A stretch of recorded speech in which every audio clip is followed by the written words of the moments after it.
palette tips. In this lesson, I will cover some ideas on how to get better usage out of your palette.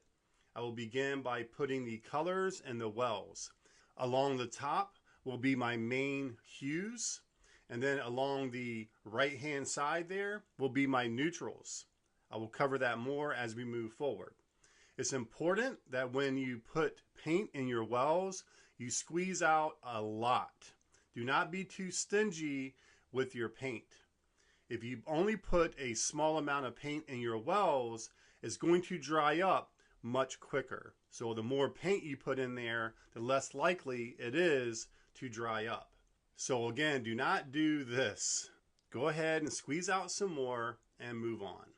So going over my palette here, starting left to right, I have ultramarine blue, cerulean blue, cobalt turquoise, cad yellow lemon, yellow ochre, alizarin crimson, and then cadmium red light. On the right hand side is my burnt sienna, and then my neutral tint. The white gouache I do not put in the wells. I keep that separate. So basically, if I need it, I will use it straight out of the tube. As I mentioned earlier, all my colors are grouped together, so the blues, yellows, and reds. So that's pretty much it. Now let's look at the top. The top is good for mixing a large wash, but also I use it to tilt my board. As you can see, I will put my palette in there, but stagger it in a way that the board is angled down.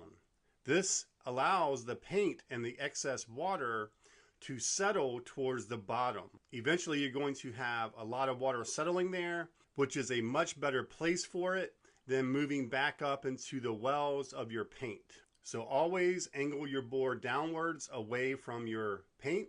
You can also prop it up with an object. So if you don't want to use the top, or if you don't have a lid for it, just opt for something else. But again, make sure that your palette is angled away from your hues. As we move forward, my palette will always look like this. So if you are ever curious about my colors, it will always be set up in the same order.